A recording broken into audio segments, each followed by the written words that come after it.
그 한국 기독교 인구가 총 몇 명 정도 된다고 생각하십니까? 한국 기독교 인구가 총 몇 명 된다고 생각하시나요? 제가 최근 뉴스 중에 찾아보니까 원래 제가 알고 있는 기독교 인구는 한 2천만 명이에요. 원래는 코로나 이전엔. 근데 최근에 찾아보니까 적게는 500만 명, 많게는 1000만 명 정도로 추정을 하고 있어요. 네. 원래는 방금 말씀드렸다시피 원래 되게 많았는데 코로나 때문인지 확 줄었더라고요. 네. 적게는 500만 명, 많게는 1000만 명으로 추정되는 기독교인들, 여기에 속한 사람들은 적어도 예수를 믿는다고 고백하는 그런 사람들일 겁니다. 그렇죠? 부처를 믿는데 기독교라고 체크하지 않겠죠? 네, 예수를 믿는다고 말하니까 체크를 했을 겁니다. 자, 그러니까 기독교라고 설문에 응답을 했을 텐데, 그런데 우리가 한 가지 한번 생각을 해봤으면 좋겠습니다. 예수를 믿는다고 기독교라고 응답한 이들이 모두 천국에 갈 수 있을까요? 적어도 500만 명, 많게는 1000만 명이라고 추정하는 이 기독교인들이 전부 다 우리가 같이 천국에서 얼굴을 마주하면서 웃을 수 있을까요? 이거 굉장히 예민하고 민감한 질문이지만 우리는 질문에 대해서 좀 진지하게 생각해 봐야 돼요.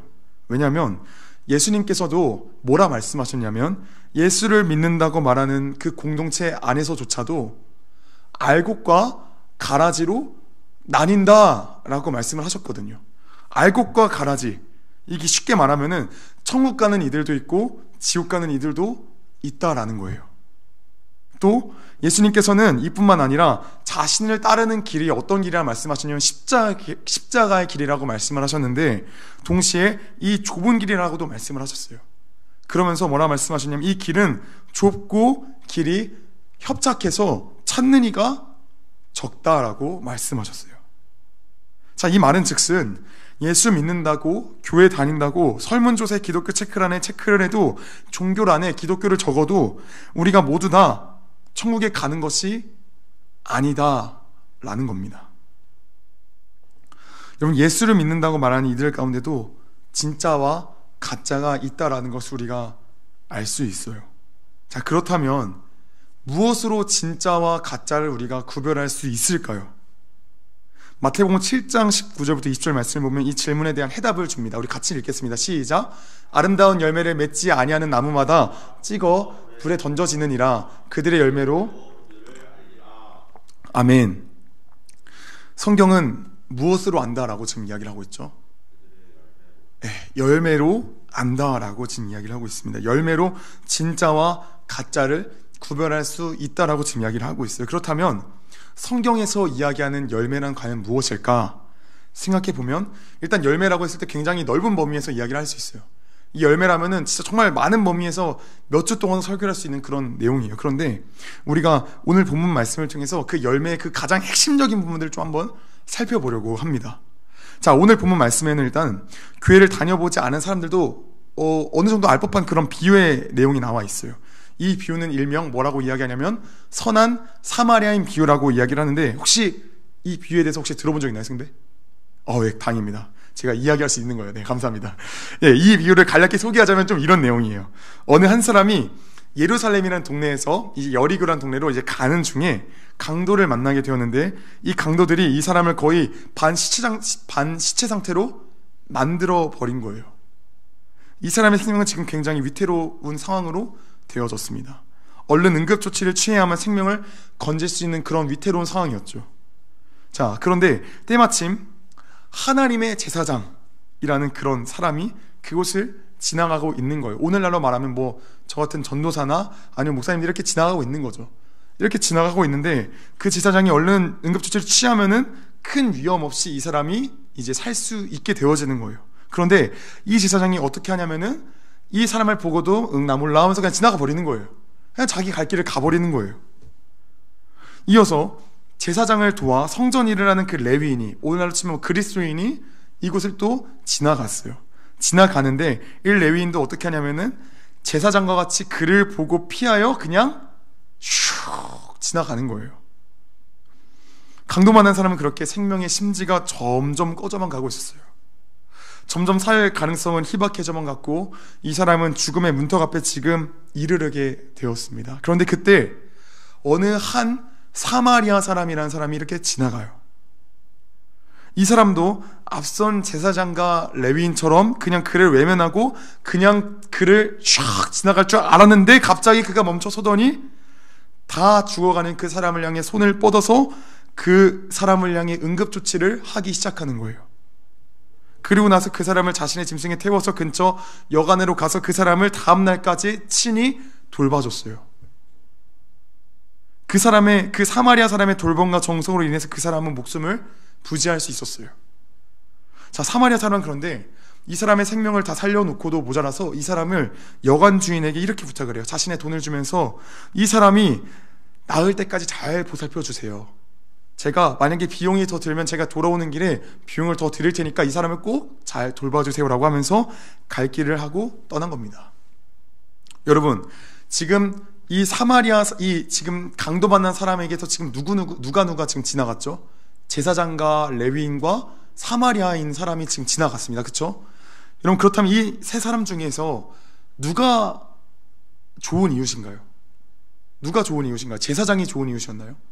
그냥 쌩 지나갔잖아요. 아니죠. 그럼 레위인이 그럼 좋은 이웃이었나요? 이 사람도 쌩 지나갔잖아요. 아니에요. 그럼 좋은 이웃이 누구죠? 사마리아 사람이에요. 사마리아 사람.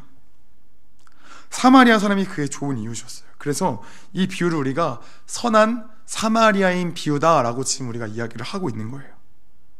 자, 우리가 이 비유를 얼핏 들으면 사마리아인 사람처럼 우리도 곤란한 상황에 있는 사람들을 도와주어야 한다라는 어떤 윤리 도덕적 이야기를 우리가 받아들일 수 있어요. 그렇죠? 그냥 어린이들한테 이렇게 유치원 가가지고 우리 어린이 여러분, 우리가 이렇게 선한 사마리아인처럼 우리가 도와줘야 돼요 라고 이렇게 이야기를 할 수도 있어요. 이 굉장히 이 말투에서 약간 좀 토악질 느끼는 것 같은데 제가 실제로 그 초등학생들한테 이렇게 설교를 해요. 네. 이런 말투 설교를 해요. 아무튼 뭔가 이렇게 윤리 도덕적 어떤 그런 말씀처럼 여겨질 수 있어요. 그런데 이 말씀은 사실 그런 단순한 내용이 그런 말씀이 아니에요. 우리가 이 말씀을 좀 깊이 이해하기 위해서는 먼저 한 가지 질문을 던져야 돼요. 왜 예수님께서는 사마리아인을 선한 역할로서 말씀하시는 것일까? 사마리아인. 혹시 선생님 사마리아인 들어봤나요? 사마리아인. 이 사마리아인에 대해서 알아야 이 본문의 비유에 대해서 정확하게 이해를 할 수 있어요. 자, 예수님 시대에서 일단 우리가 한 900년가량 타임머신을 타고 좀 올라가야 합니다. 자, 타고 올라가면은 그 유명한 다윗의 아들 솔로몬이 등장을 해요. 우리가 솔로몬의 지혜 잘 알고 있죠? 그 솔로몬 왕이 등장을 하는데 이 솔로몬 때에 이스라엘이 굉장히 강력한 국가였어요. 그런데 이 솔로몬이 우상숭배와 온갖 죄를 일삼아서 이 강력했던 이스라엘이라는 나라가 어떻게 되냐면은 바로 두동강이 나게 되어져요. 두동강. 그래서 한번 지도 한번 보여주시겠어요? 한번. 네, 두 개로 쪼개져서 한번 저 색깔 있는 부분 한번 확대해 주시면 감사하겠습니다. 네. 색깔이 뭐 확대되어지면은 감사합니다. 저 파란 색깔 부분이 어디냐면은 저 별표에 사마리아 돼 있죠. 사마리아. 저 사마리아가 북이스라엘이고 그 다음에 밑에 이제 예루살렘 보이죠. 저 예루살렘이 이제 남유다예요.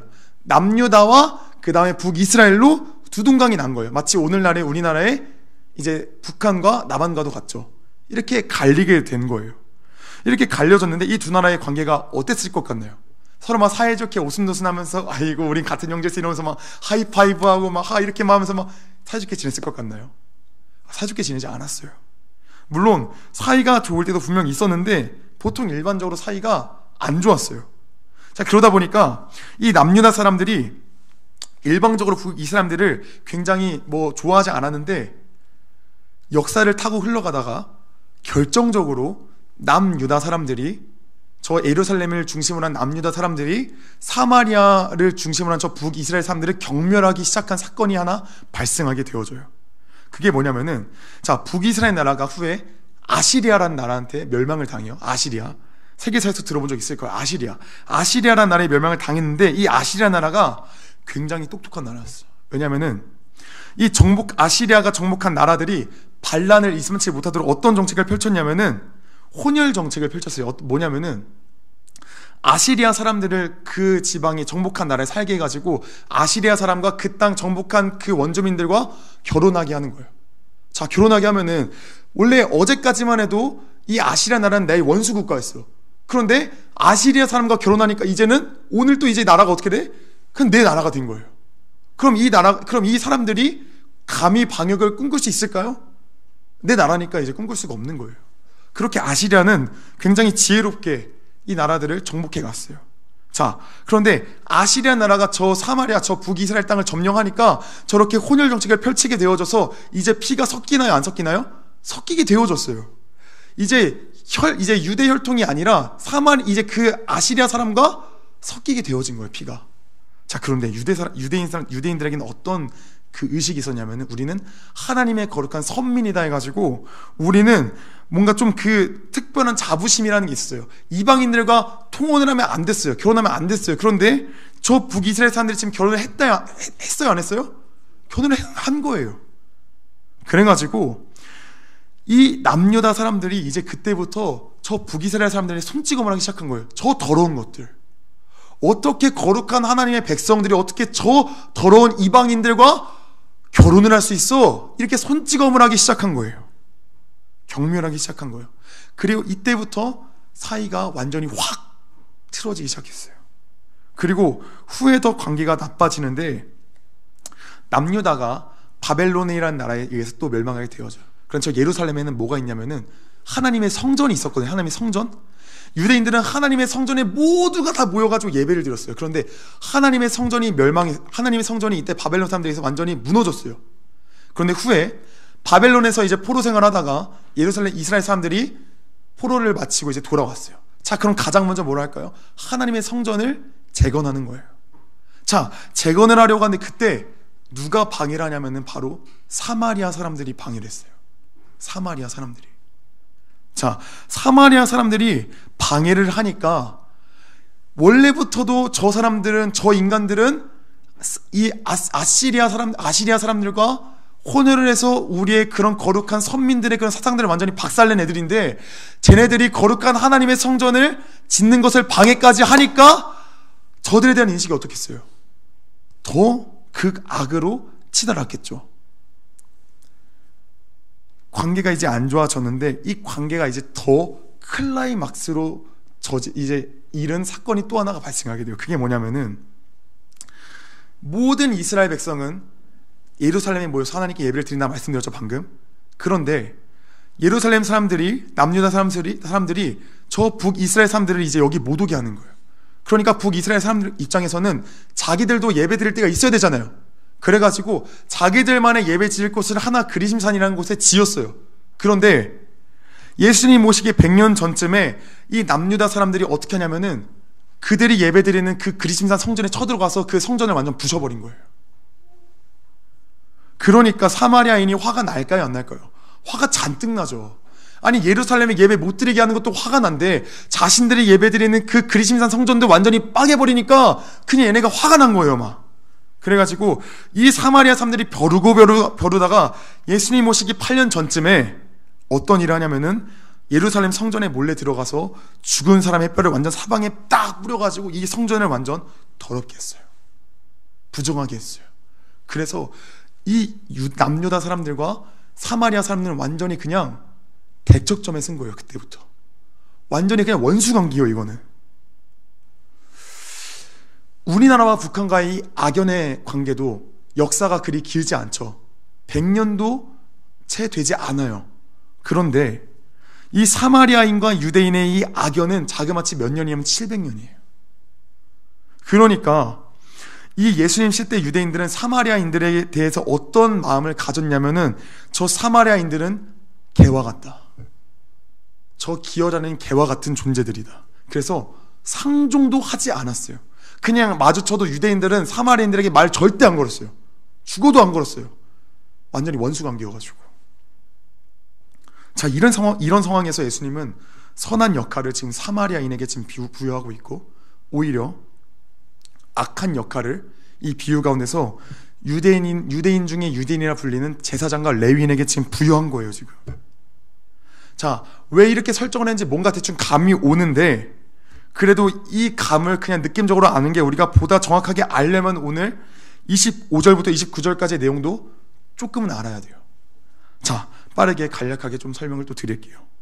자, 먼저 예수님께서 이 비유의 말씀을 하신 이유는, 한 율법학자가 찾아와가지고 예수님께 질문을 하는데, 예수님이 그 율법학자의 질문에 대한 답으로서 말을 해서 이 비유를 말씀하신 거예요. 자, 그럼 율법학자가 예수님께 찾아서 어떤 질문을 했느냐? 같이 한번 좀 성경 말씀을 좀 보면서 좀 볼게요. 자, 먼저 25절 말씀을 보시면은 율법교사가 예수님께 와서 예수 선생님, 내가 무엇을 해야 영생을 얻겠습니까? 라고 질문을 합니다. 그러자 예수님께서는 네가 율법학자니까 율법을 잘 알지 않느냐?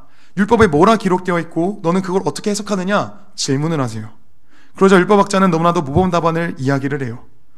27절 말씀을 보면은 선생님, 율법에는 하나님을 사랑하고 이웃을 내 몸과 같이 사랑하라 라고 이야기를 합니다. 그러자 예수님께서는 율법학자야, 너의 말이 옳다. 자, 그러면은 이것을 행하면 너가 살 것이다 라고 율법학자의 질문에 예수님께서 답을 잘 해주셨어요. 자, 여기까지 보면 이제 내용이 끝이 나는 게 옳아요. 그렇죠? 그런데 율법학자가 갑자기 여기서 이야기를 끝내지 아니하고 한 가지 더 질문을 던져요. 그게 뭐냐면은 29절 말씀이에요. 그 사람이 자기를 옳게 보이려고 예수께 여짜오되 그러면 내 이웃이 누구니까? 갑자기 느닷없이 선생님, 그럼 제 이웃은 누구입니까? 질문을 하는 거예요. 여러분, 분명히 예수님께서는 율법학자의 그 질문들에 내가 어떻게 해야 영생을 얻겠습니까? 답을 다 했어요. 그렇죠? 너가 하나님 사랑과 이웃 사랑이라 말했지? 그럼 그걸 행해라. 그러면 영생을 얻게 될 거다 말했어요. 그렇죠? 그런데 이 율법학자가 갑자기 더 이상한 질문을 하는 거예요. 그럼 내 이웃이 누굽니까? 이야기를 하고 있는 거예요. 심지어 또 이 율법학자는 이런 질문을 했는데 자기를 옳게 보이려고 또 질문을 했대요. 또 예수님께서는 또 이에 대한 답변으로 또 오늘 말씀의 선한 사마리아 비유를 말씀하신 거예요. 도대체 이걸 어떻게 해석해야 될까요? 잘 이해가 잘 안 되실 겁니다. 여러분, 먼저 이걸 이해하려면 이걸 좀 하나 더 알고 있어야 돼요. 자, 일단은 유대인들과 사마리아인이 지금 원수다 아니다? 철천지 원수다. 자, 이걸 배경으로 이제 이해를 하면은 당대 유대인들에게 있어서 한 가지 인식이 있었던데 그게 무엇이냐면은, 자, 유대인들에게 있어서 세계관이 이런 거였어요. 자, 유대인들의 삶이 동그란 원이에요. 그 중심엔 내가 있어요.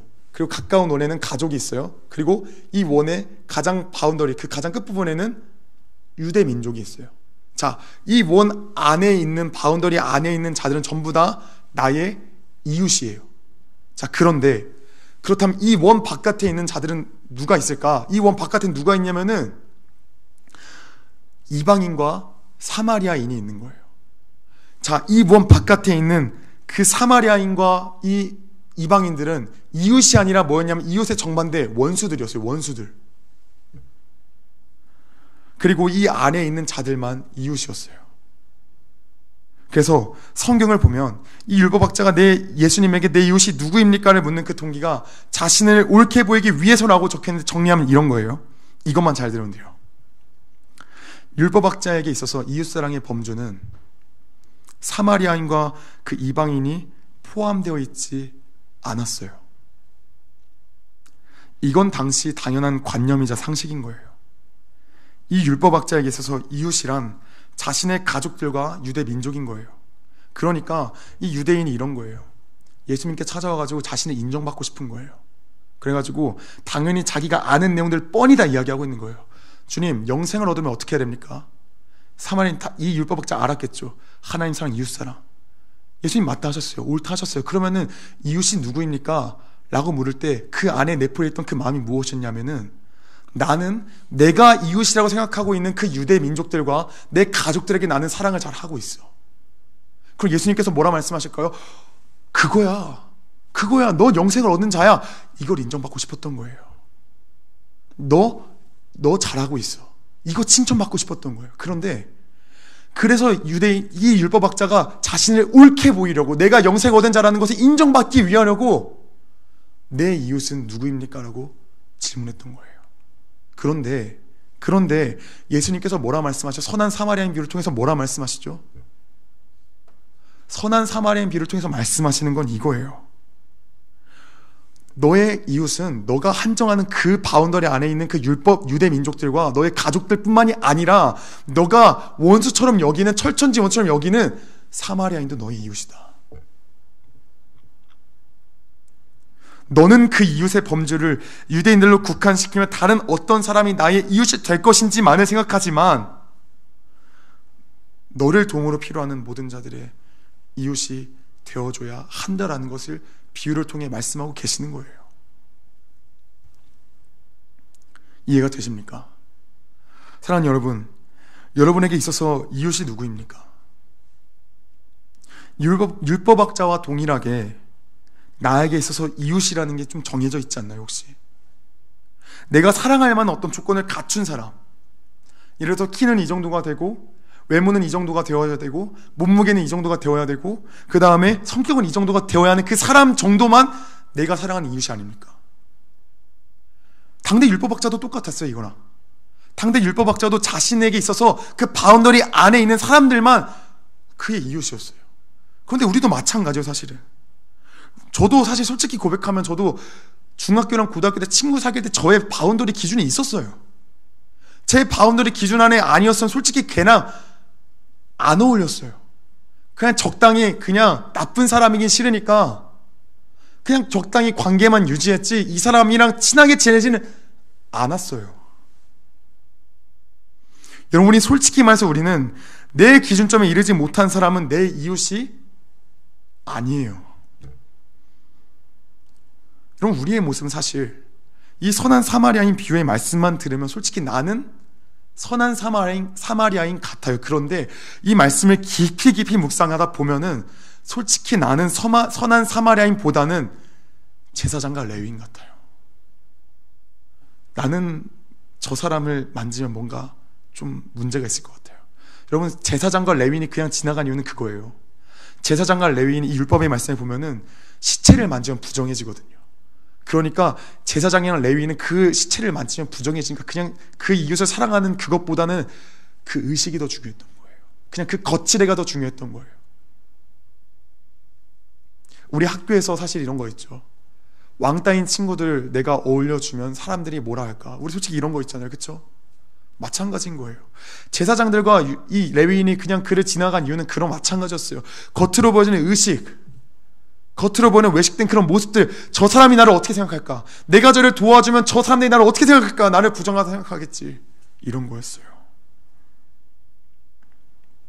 우리의 모습은 제사장과 레위인의 모습과 너무 동일해요. 정말 너무 동일해요. 여러분, 우리에게 있어서 이웃이 누구입니까? 정해놓지 않았습니까? 우리 이웃은 사실 우리에게 있어서 이웃이 누구입니까? 라는 질문 자체도 사실은 정확한 질문이 아니에요. 그리스도인에게서 이거는 정확히 말하면 이거예요. 여러분에게 모든 이가 이웃입니다. 이게 맞는 거예요. 최근에 제가 식당을 다녀왔습니다.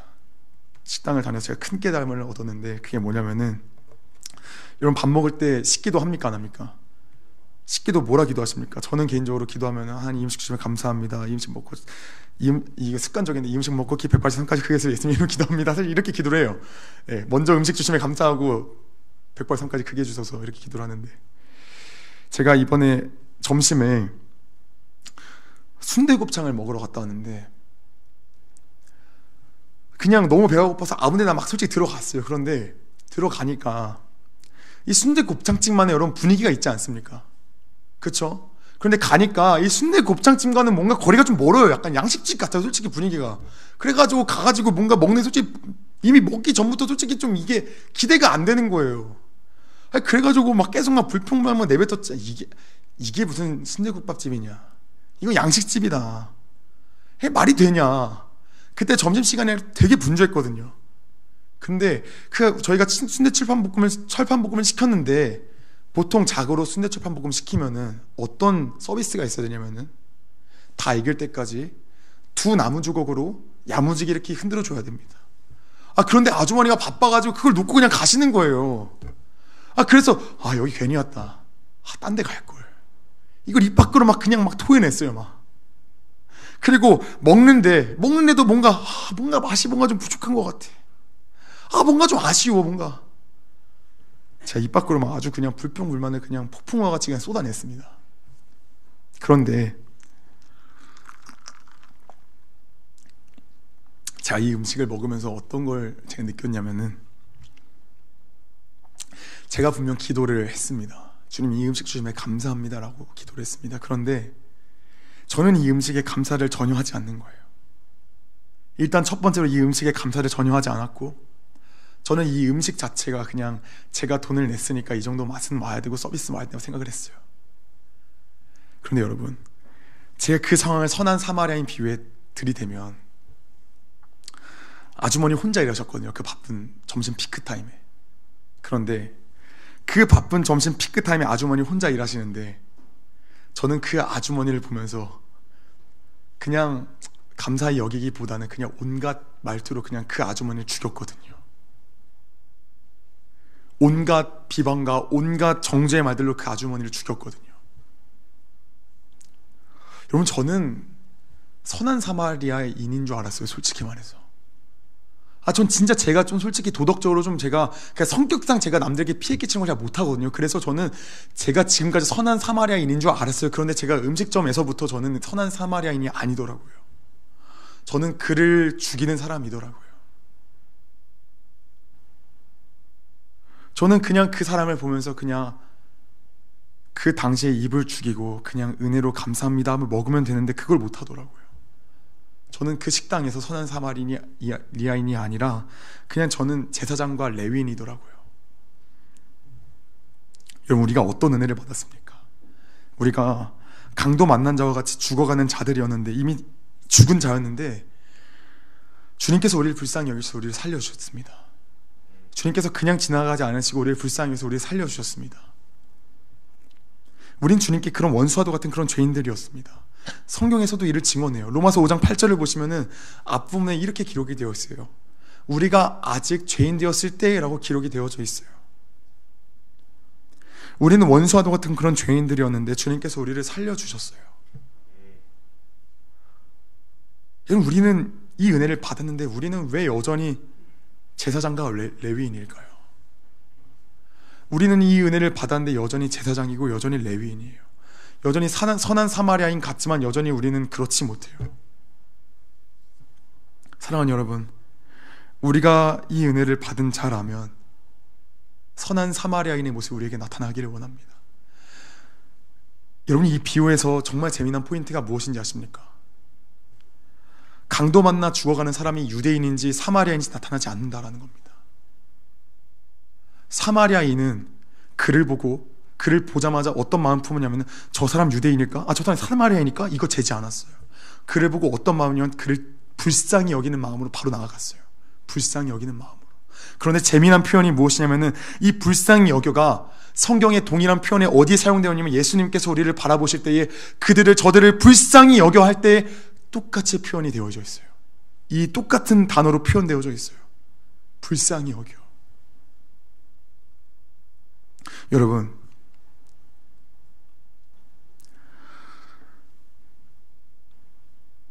제사장과 레위인도 그 죽어가는 사람을 보며 불쌍한 마음이 안 들었을까요? 불쌍한 마음 솔직히 들었을 거긴 해요. 그런데 선한 사마리아인과 그들의 차이점이 무엇이었냐면, 선한 사마리아인의 그 측은히 여겨 불쌍히 여기는 그 마음은 예수님의 마음이었다라는 거예요. 예수님의 마음이었다라는 거예요. 예수님의 마음으로 그를 바라봤을 때 그가 너무 불쌍히 여겨져서 그가 사마리아인인지 유대인인지 신경 쓰지도 않고 그냥 달려가서 그를 치료해주고 자신의 돈을 희생하며 그를 섬겨줬다라는 거예요. 사랑하는 여러분, 우리가 선한 사마리아인과 같이 나아가기 위해서는 그냥 우리가 뭔가 착하게 살아야지 이런 마음에서 시작되면 안 돼요. 우리가 선한 사마리아인과 같이 나아가기 위해서는 그 시작점이 어디냐면 바로 주님의 마음을 아는 거예요.